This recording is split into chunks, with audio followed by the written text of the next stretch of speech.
I went to an event that one of my students was in where he was both singing and rapping. And I left thinking, that is another Tupac. He is in a crazy environment, but his creativity is through the roof. If somebody could just come along and build him up and keep him on the right path, he is going to go places. And he's not an anomaly. You know what I'm saying? There are hundreds and thousands of little Tupacs, if you will. There's so many Dr. Martin Luther King Jr.'s, and there's so many, Eleanor Roosevelt's in the hood. In Chicago, it's just we have to give them an opportunity to bloom.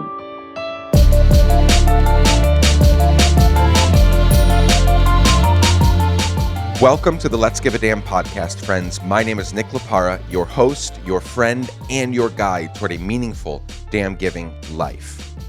Listen to these words. Every child deserves to be warmly greeted, to have their name used positively, and to be hugged, high-fived, handshaked, or at least smiled at by their teachers daily. This is the bare minimum. My guest recently tweeted these words, and as a father of 3 children, I couldn't agree more. It's my pleasure to introduce to you Dwayne Reed. A couple of years ago, Dwayne Reed hit publish on a music video that would change several things in his life. And I bet that you'll like it. We're gonna have a good time. Welcome to the 4th grade. Hello, I'm your teacher. My name's Mr. Reed, and it's very nice to meet ya. I'm from Chicago. I love eating pizza, and I dress to impress, but I still rock sneakers. It's my first year teaching, so it's all real exciting. Got some ideas, and I really like to try them, like making songs to remember what. That's Welcome to the 4th grade, and it went viral. The video was noticed by some well-known people and brands and has given Dwayne many opportunities over the last couple years to do some pretty cool and meaningful things. So why does this music video matter? Dwayne is an elementary school teacher in Chicago. He loves his kids, he serves them tirelessly, and he's making a difference. Teachers, as you all know very well, are the underpaid, unsung heroes of our world. I personally hate that we live in a world where LeBron James can lock down a $154 million contract to play a game for 4 years, while Dwayne and tens of thousands, millions of other teachers go underpaid and under-resourced. But that's a conversation for another day. We don't even really talk about that because Dwayne is so focused on the positive things and the things he gets to do. And so I think you're going to love Dwayne as much as I already do by the time our conversation is over. So let's get right into it. Here's my conversation with the hip-hop teacher himself, Dwayne Reed.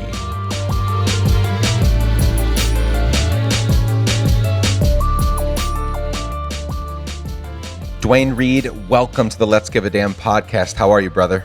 I'm doing well, man. Thanks for having me on here. Absolutely. Thank you for coming on, especially on such short notice. We finally connected yesterday after bouncing back and forth, and we got something on the calendar for today, so I'm so excited we were able to make it happen. I'm absolutely thrilled to talk to you. And so let's get right into it because I have so much to talk to you about. We don't have all the time in the world.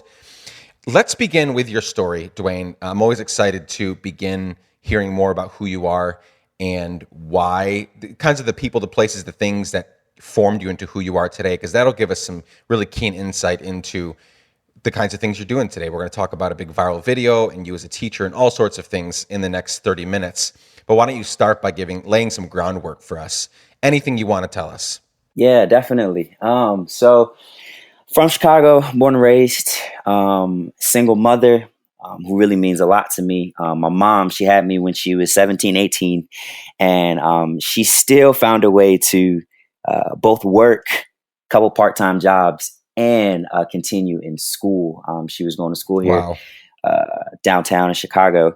So really come from like a strong educational, persevering kind of background. I have 2 younger siblings. One's 3 years younger and one is 10 years younger than me. So kind of a background in serving children or raising children, however you want to look at it. Very musical. My family has always been involved in church and singing in the choirs and different things like that. So I guess I developed an ear for music growing up. be it singing, playing instruments, or rapping, which is one of my favorites.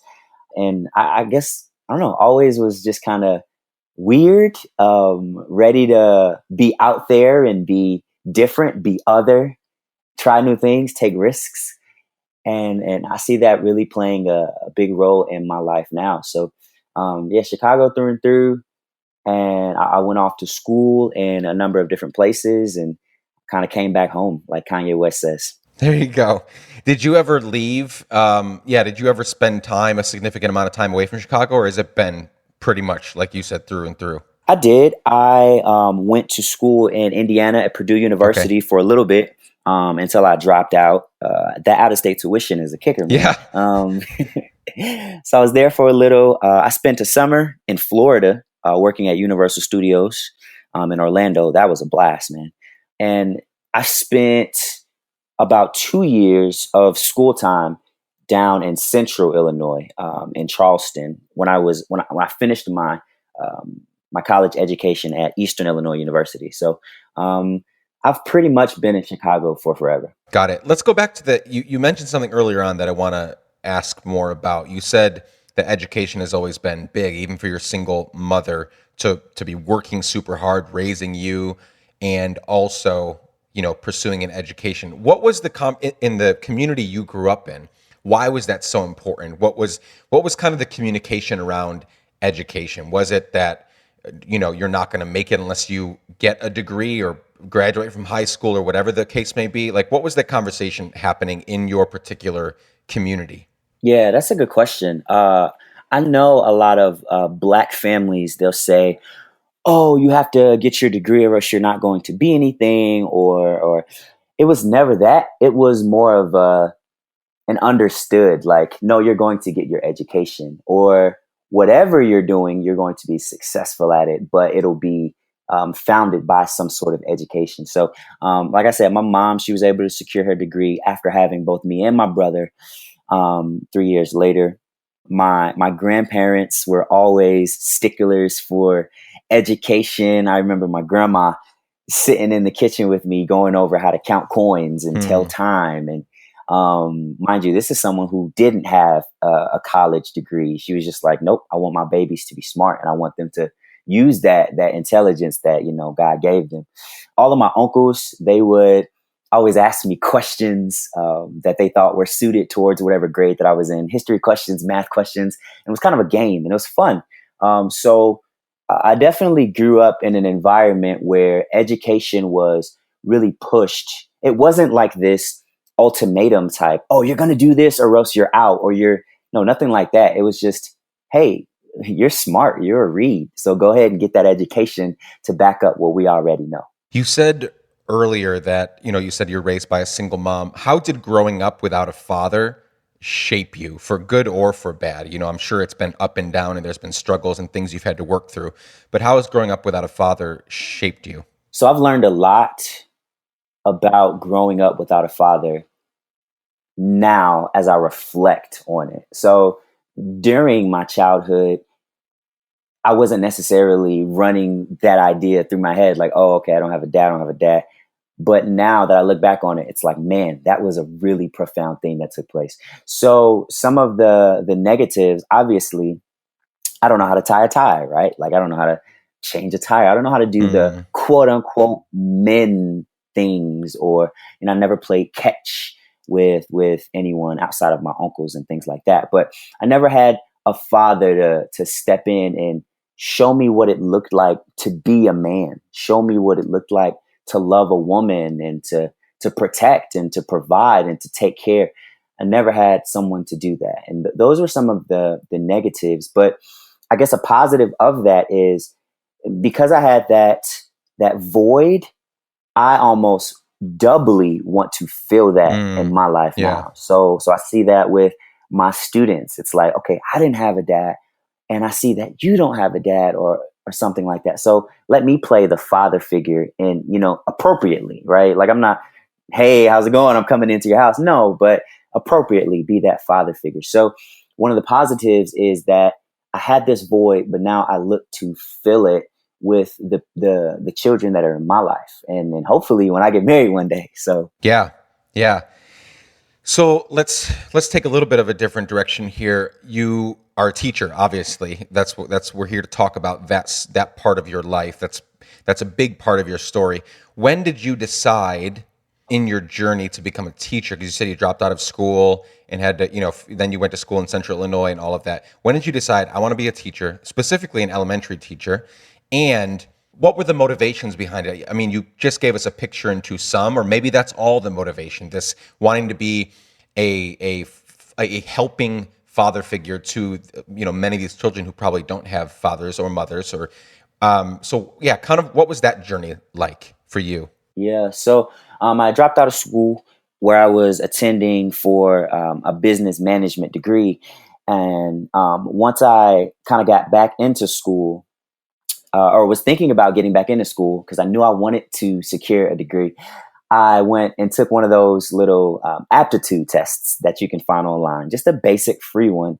And all of them were pointing to service, teaching, different roles like that. So I was like, nah. I took another one and it said, nope, teaching. I was like, no, no, no, no, no. I took another one and said, no, listen, Dwayne, teaching. Like it specifically Wow. said that. So I went on YouTube from there and just looked. I typed in, what does it look like to have one day as a teacher? Mm, Like, what's one day in the life of a teacher? And then I typed in the day in the life of a male teacher, and then I typed in the day of the life of a black male teacher, just because I know that that's who I am specifically, and I wanted to know what it looked like. So as I'm watching these videos, I'm like, okay, I could do that. Okay, I could say those things. I could kind of follow these rules, and just started to get a bigger picture of what it looked like to be an educator, a teacher specifically. And I just kind of reconciled, like, you know what, I can actually do that. And the other cool piece is that at the time I was volunteering at an after school program in the city with grades kindergarten to fifth grade, so which is elementary. So I had already had experience with the specific group, and I said, "Oh, this is the group that I want to serve when I become an educator." So I got back into school. I did community college downtown Chicago, and then I transferred, like I said, to Central Illinois, where I finished my degree up. And some of the motivators were, man, I really have a passion for kids. I know it's cliche, but it's cliche for a reason because it's so true for so many people. I feel like I'm my best self whenever I'm around kids. mm. Whatever the best version of Dwayne Reed there is, it's whenever I'm around somebody else's kids. So that was a motivator. Another one, selfishly, kids are hilarious. Like, Yeah, do you have yes, kids of they your are. own, Nick? I have three of my own, and they are absolutely hilarious. Yes. So I thought, man, let me be around these comedians for free all the time. Um, so that was a motivator. And then, yeah, man, just really wanting to make a difference. Again, I know that's cliche, but I feel like I receive so much life. I get so much joy out of being able to see a kid smile, out of being able to see a kid, start with no idea of how to solve a problem and then finish having solved the problem by themselves. Like, it gives me joy to teach and to serve children. So those were some of the motivations that kind of pushed me to become a teacher. I love that. Thank you for sharing. I mean, I agree about kids. I mean, kids are also, I have three kids, they're hard and it's difficult, and parenting is, in my opinion, more difficult than the marriage my wife and I have in terms of maintenance and upkeep and really just being intentional about it, right? But they are incredibly hilarious. So much fun to be around. And I've learned so much about life since becoming a parent. Again, way more than I had previously learned in my 28 years of life before they came along. So totally agree there. What's it like to be a teacher in your context in Chicago? I mean, a lot of people that don't live in Chicago, they might have their idea of what Chicago is like, right? Especially if they've paid attention to politics and things like that in the last couple of years. Our president certainly has a lot to say and think about Chicago. He wants to send the military in, blah, blah, blah.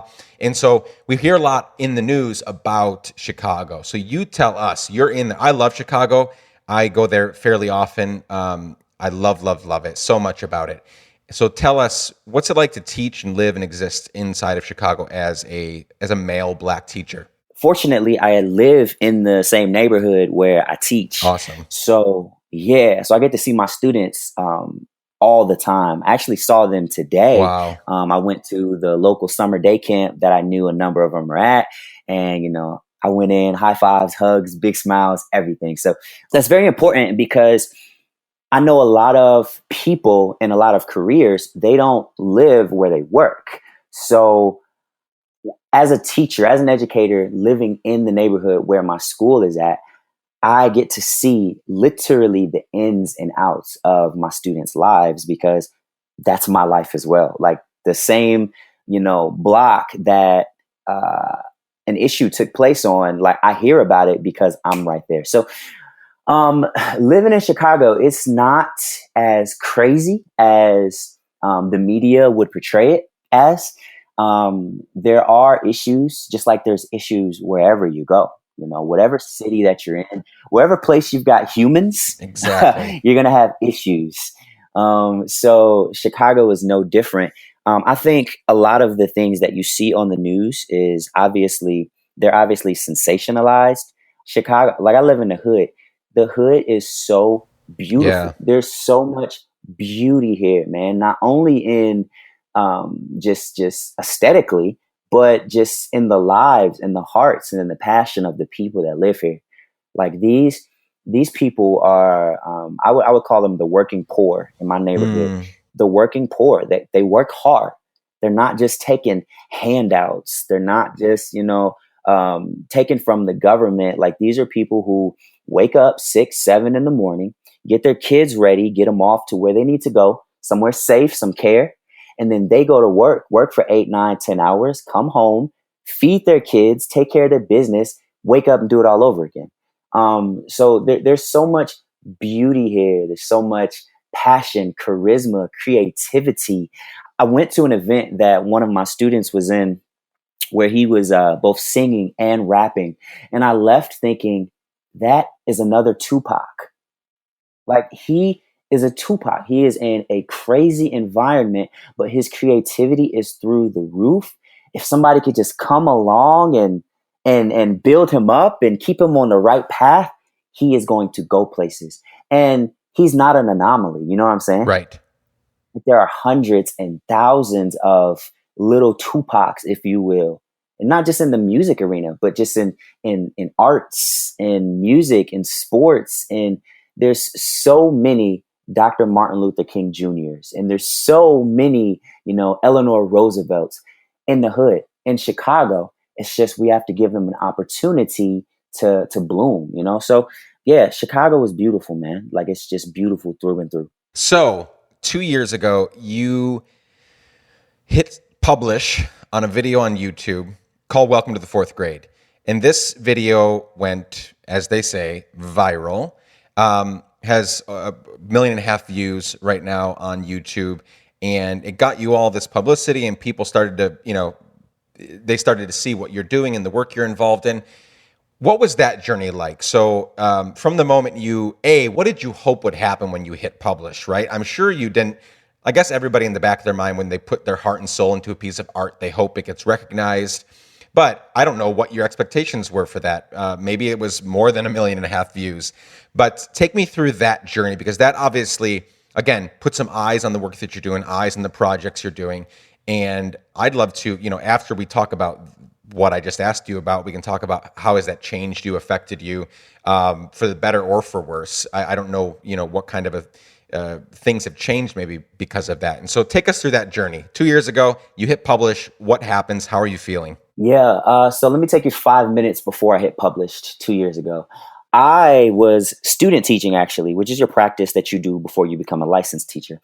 And I'd heard of teachers sending out little newsletters or emails to their incoming students or parents. And I thought, that's cool. But, being a Reed, I'm kind of creative. Let's think outside the box. So I wanted to record a music video. And the original goal was for it to reach my 24 students and their families and for them to be happy about it. There was never any intention of going viral. Like, I didn't even think about something like that taking place. But I published it, and then I started seeing those numbers jump up really, really, really fast. And then I thought, oh man, this is about to happen, like for real, for real. So having released that video, yeah, man, it was just crazy. Like I can even remember, getting a call from Good Morning America. And you know how people dream about hitting a grand slam walk-off home run in the ninth inning of a World Series game? Mm-hmm.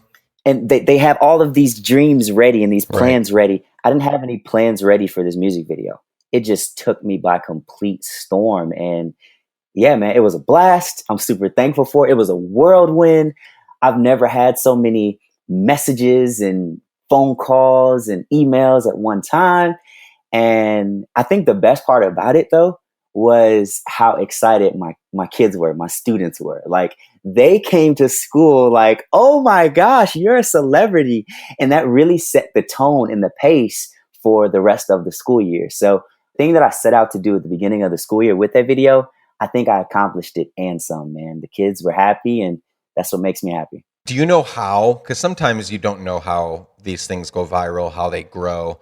Were you able to like trace it back to someone or something that shared it or, really championed it online or otherwise that really gave it some amplification? Or was it just, people were watching this, they were happening upon it and they loved it and were sharing it? So the first day I posted it, I just posted it on Facebook and YouTube. On YouTube, it was whatever, however many views. But I remember a friend of mine saying, hey, let me post this on, Reddit? On Reddit, mind you, I'd never really used Reddit before, so I wasn't familiar with it. But they're like, hey, I'm going to post this on Reddit. Is that okay? I was like, yeah, sure, absolutely. And I remember the next day, it had jumped significantly by thousands and thousands of views, maybe like 25 or 30,000 views. So as far as I'm aware, I think it was his Reddit post that really kind of got people looking. Because the next morning I saw it on the news, and then the next morning it was Good Morning America. So that's really awesome. That's super exciting. And what kind of partnerships have you been able to build out of this? I'm sure, again, with it getting noticed, I'm sure it wasn't just people simply saying, hey, good job, keep going. Was there anything more that came out of it? You being able to do your work better, just different spotlights on the different areas of work that maybe weren't getting recognized before? So, like I said, this was my first hack at teaching, period. So at the time, I wasn't even a licensed teacher. Again, I was student teaching. So it's crazy that my entire educational career has been under the spotlight of all of America. So I hadn't been doing anything yet. It was literally the beginning, the inception of everything. But since then, fortunately, I've been given so many opportunities. I've worked with big name brands like Old Navy or Arby's or 3M, who make everything, on educational music and videos. And I've been able to work with the United Nations. They flew me out to Paris, France for a week, and I sat on a council and we discussed issues that plague our youth in the world. And I've been able to kind of fly all over the country and speak to different teachers and educators and children. And the coolest thing, though, is that being viral or whatever, known or having this notoriety, has allowed for me to get more opportunities to do cool things for my kids now, for my students now. So, for example, this Christmas, a lot of my students, they don't come from a lot. So this Christmas, I wanted to surprise them with Christmas gifts, all of them. I have 40 students total, 20 and 20 between each class. And so I reached out to all of the following world and I said, hey, I want to get my students these gifts, $20 and under. Can you help? And hundreds of people sent money or sent donations, bought gifts that I had on an Amazon kind of wish list.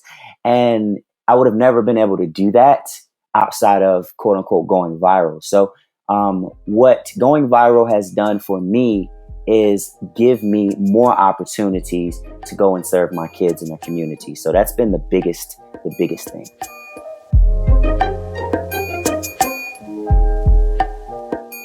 For the last few weeks, we've been sharing the incredible work my friends at Scout Books are engaged in.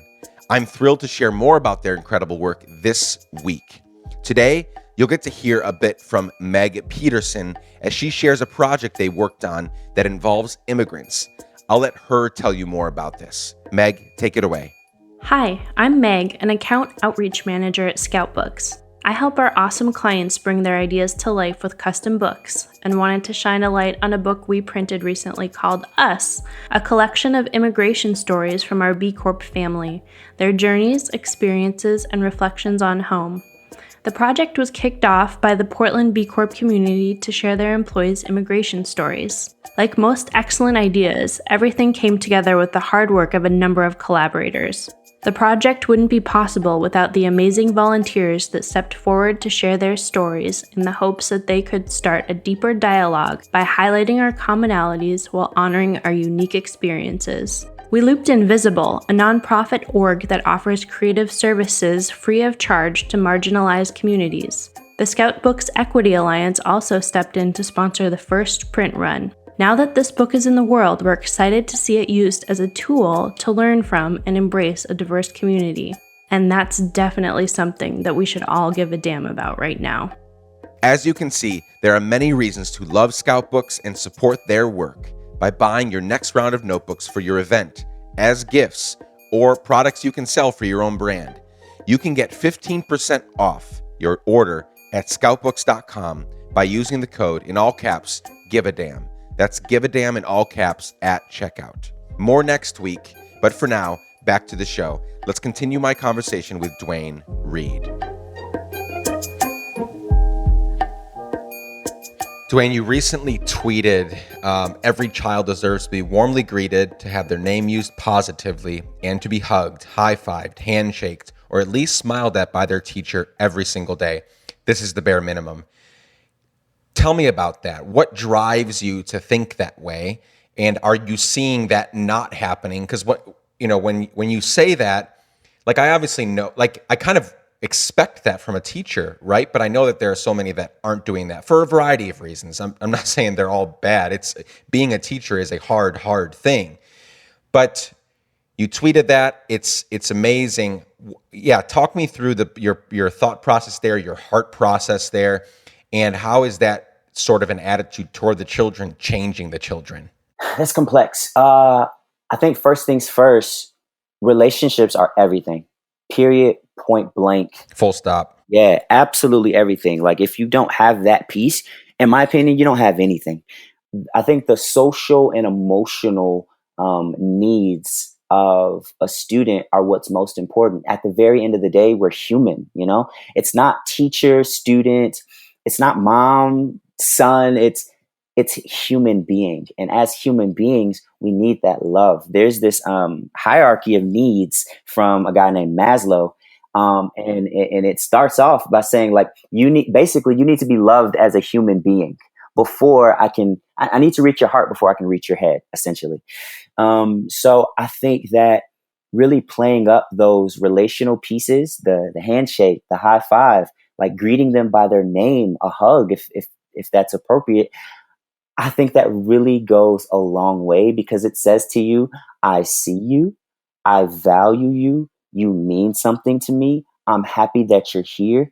And a lot of students, a lot of people in general, they might not ever hear that. Like, in my family, it's common, but a lot of people, they don't have that in their family. They don't have somebody to say, you know what? I love you. You get on my nerves, don't get me wrong, but I love you. And I think it's appropriate. I said that to my kids every day. I was like, look, y'all get on my nerves, but I love you and I'm not going nowhere. So I think that relationship piece is so huge. And like you said, being a teacher is hard work, man. It's really hard. I actually had to take about 3.5 weeks away from school to care for myself mentally and spiritually and physically, because teaching is hard work. But I don't think that there should ever be an excuse as to why we can't love other humans well. I don't care about your test scores. I don't care about this data point. I don't care about these numbers, these figures. I don't care about any of that. if I don't first care about you as a human being? So that tweet was kind of just me just, hey man, this is what this looks like every single day as a bare minimum. Yeah, I recently heard, and I hope this will be generally accurate, but I recently heard that by the age of 10, I think it was, a child will hear the word no 150,000 times and hear the word yes only about 5,000. And as a parent, I don't think that ratio is true for my family, but we do have a tendency to say no, right? Because kids are always getting into things. They're typically in an average day doing many, many things that they shouldn't be doing, or wanting to do many things they shouldn't be doing. And the one part about your tweet that I loved was having their name used positively, right? I mean, yes, hugs, yes, high fives, handshakes, all of that. But for a child to hear their name being associated with a positive thing, an affirmation, telling them they're doing well, or pointing them in the right direction, right? Because I, as a parent, you as a teacher, even not, you don't have to be married or have kids to realize this. We can't force kids to do anything, man. Like you cannot force a child to do something. My job as a parent and your job as a teacher is to find good things in life and point kids toward that and hope they gravitate toward it, right? And do it over and over and over again, day in and day out. And so I wish for those children in your context who, a lot of them might be growing up in a broken family structure, one parent in the home, and there's 3-4 kids, whatever, they're hearing no a lot more because mom is stressed out and she's working 2 jobs and their kids and, auntie comes over and grandma comes over and all these things. It just knows way easier than yes, because yes is going to take, yes means the kid is going to mess up. They're going to get hurt. They're going to fall down. They're going to try something that we probably know they're not ready for, but we got to let them try it anyway. And so I just loved when I saw that tweet pinned to the top of your profile. I was like, man, that's like, I want that for my kids too. I want that for your kids, the kids that you serve and love so well. So thank you for kind of embodying that. I mean, it's clear from your voice and your posture and your stories that, and I'm sure you're not 100% perfect at it, but it's not a shtick for you. This is not something that you want to just put a show on about. Like, this is your life to really do that for kids. Yeah, man, absolutely. And I'm glad that you kind of circled back and touched on that positively, using their name and having their name associated with something positive. You said something that was key. You said it's so much easier to tell a child no than it is to tell them yes. And I absolutely agree with that. And I think you were alluding to this, but, we do have to give them opportunities to, tell them yes and to see them fail. But then to grab them and be like, you know what, it's okay. It's all right. There was one time my mom tells a story where we were out to eat when I was younger, maybe 2-3 years old. And my grandfather had come. We were at a restaurant. And apparently I'd fallen out of the high chair that I was sitting in. And these women that were next to my family's table, they were like, oh, is he okay? Blah, blah, blah. Trying to come to my aid and my rescue. And my grandfather was like, hold on, back up. He's perfectly fine. Don't play into that, because then you're going to make him think that it's wrong to fail, that it's wrong to fall, and it's not wrong to fail, and it's not wrong to fall. That's so good. I really think that my mom says that I was about to cry when, the women were coming to my aid, as you will. But the moment my grandfather stepped in and he was saying whatever he was saying, like, I just bucked up, wiped whatever tears that I had, sat back down and kept on with my life. And I think that's like, even in my 2-3-year-old mind, looking back on it, I saw that as a positive affirmation. That's not my papa saying, oh, you can't do anything. You're a failure. You fail. No, that was my papa saying, no, you are better than this failure. You are Dwayne Reed. Get up and make something of your life. And I think that comes with positively, saying somebody's name. Good morning, such and such. I'm happy to see you, such and such. Like, when those synapses start connecting, when I hear my name and I see somebody smile, I'm going to start feeling good about myself, Yeah, super key, super key. The people listening to this podcast are doing a variety of they're all over the place in life. Some of them already give plenty of damns. Some are beginning to figure out the ways that they want to give a damn. And some are, they're interested, intrigued by this idea, but they probably do spend 5-6 nights a week watching Netflix, right? And everything in between, right? And, there are nonprofit founders here, and there are moms and a lot of young people, a lot of millennials listening to this podcast. Give us some advice. So you're a young man, obviously very passionate about these children, about Chicago, about education, about what you embodied in the words of that tweet that you typed out a couple months ago. So this is who you are. These are the kinds of things that you're super excited about. What have you learned in your journey so far?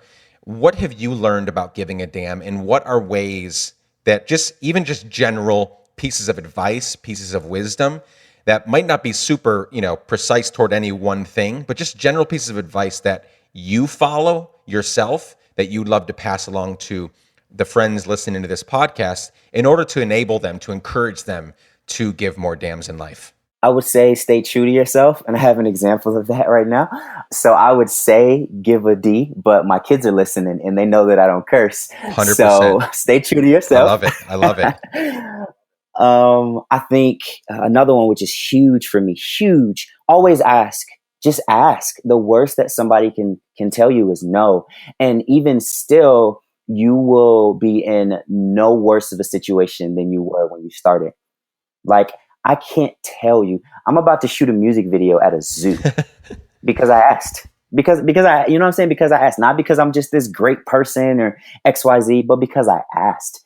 And what I've found is that people naturally, they're inclined to want to help.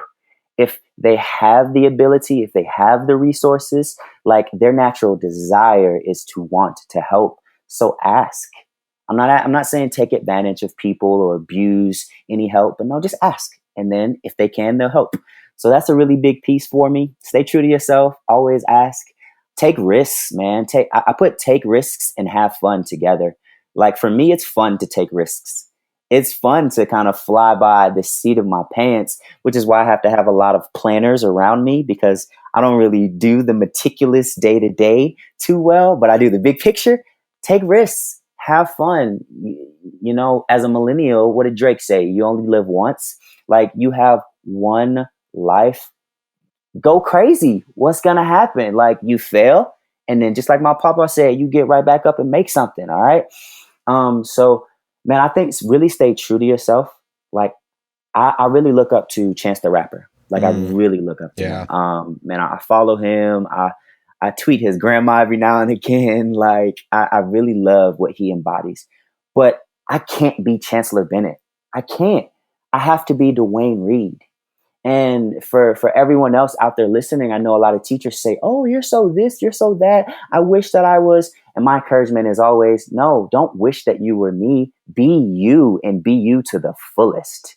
Everybody can't get up on top of a chair and deliver a lesson that keeps everybody engaged. Some of us are sitting in the chair and we're talking like this, and our voice inflection and the way we move our eyebrows is enough to keep our students engaged. However you do you, do you.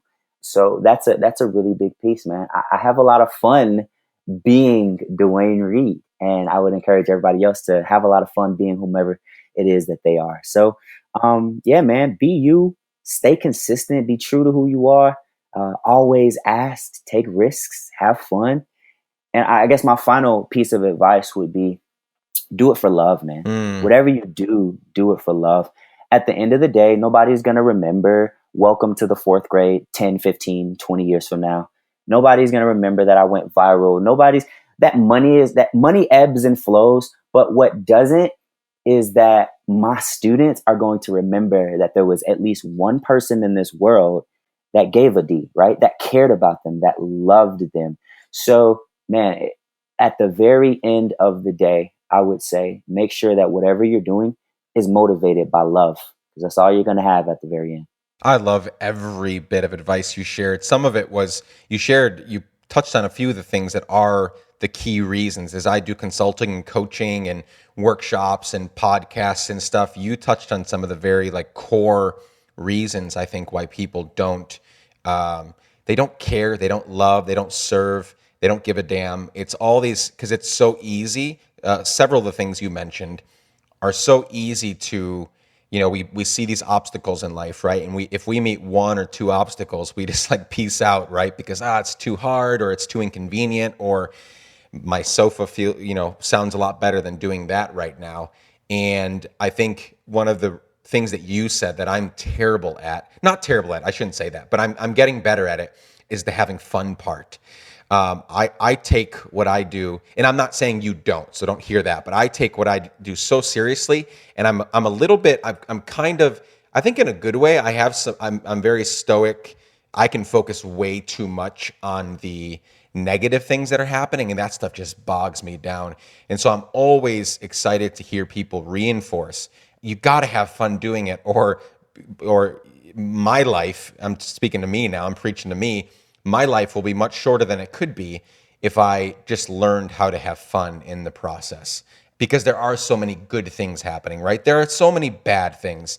There's so many terrible things happening in the world, but we've got to be somewhat outraged by those things, but we've also got to figure out how to use that outrage to turn into good things, so that we can, your last piece of advice, do it for love. Because right. MLK, darkness can't drive out darkness, only light can. Hate can't drive out hate, only love can. Like, it's very true. Like, we can fight and, protest and scream and all those things, and those are fine at a certain place in time, but it can't stop there, right? It can't. We have enough of history to look at to see that the people that really made a lasting impact, by and large, were those that did it for love. Yeah. Wonderful advice.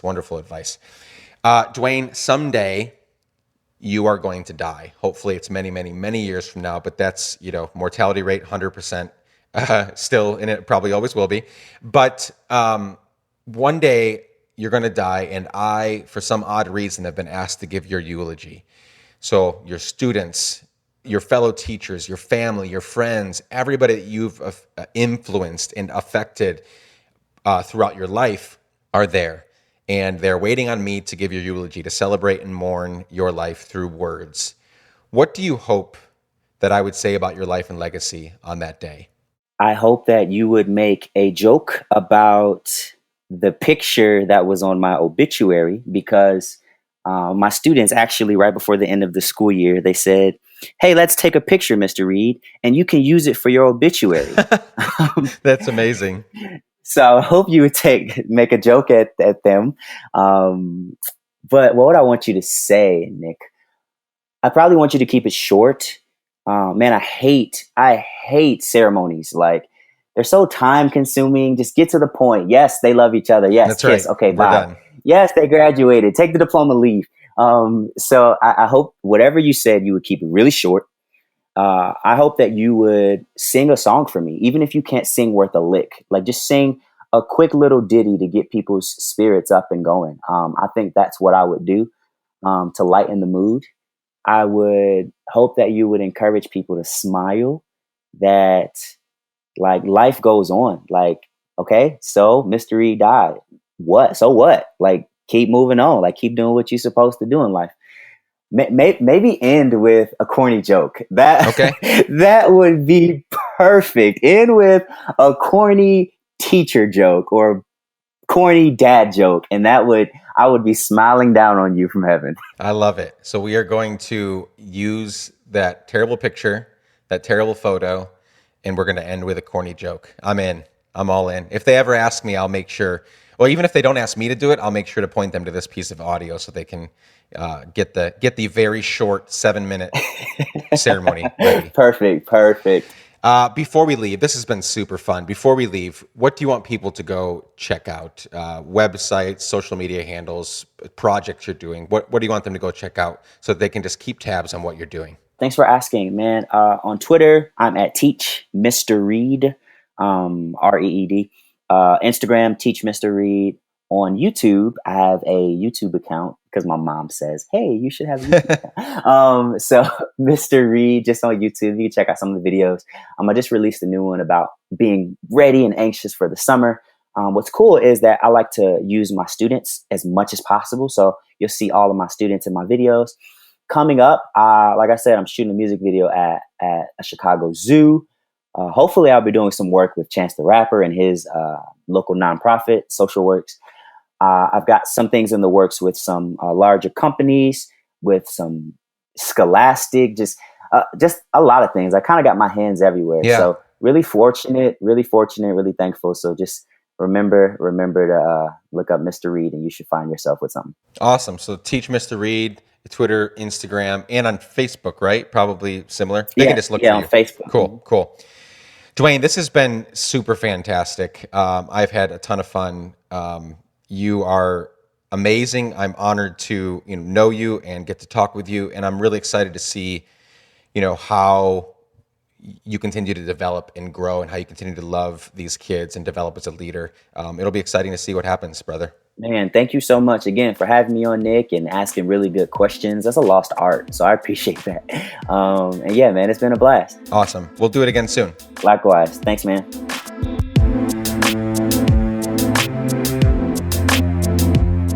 I love that guy, and I loved the chance to hang with him for a few minutes and learn more about his story. I hope you enjoyed it too. Head on over to nicklapara.com/letsgiveadamn. That's nicklapara.com/letsgiveadamn to check out the show notes for this podcast. You'll find more information about Dwayne, social media links, etc., and you can find every other episode that we've ever published. Hit me up on social media. I'm Nick Lapara everywhere, and we're Let's Give a Damn everywhere. Please let me know how I can help you, how I can serve you. If you have any podcast guest suggestions or anything like that, I would just love to chat with you. Please be sure to check out scoutbooks.com, our amazing sponsors for this episode. I love them. You will too. And you can find the discount code and more information in the show notes as well. This show is edited and produced by the great Chad Snavely. I can't wait to put out another podcast with him and for you in a week. Love you all. Bye for now.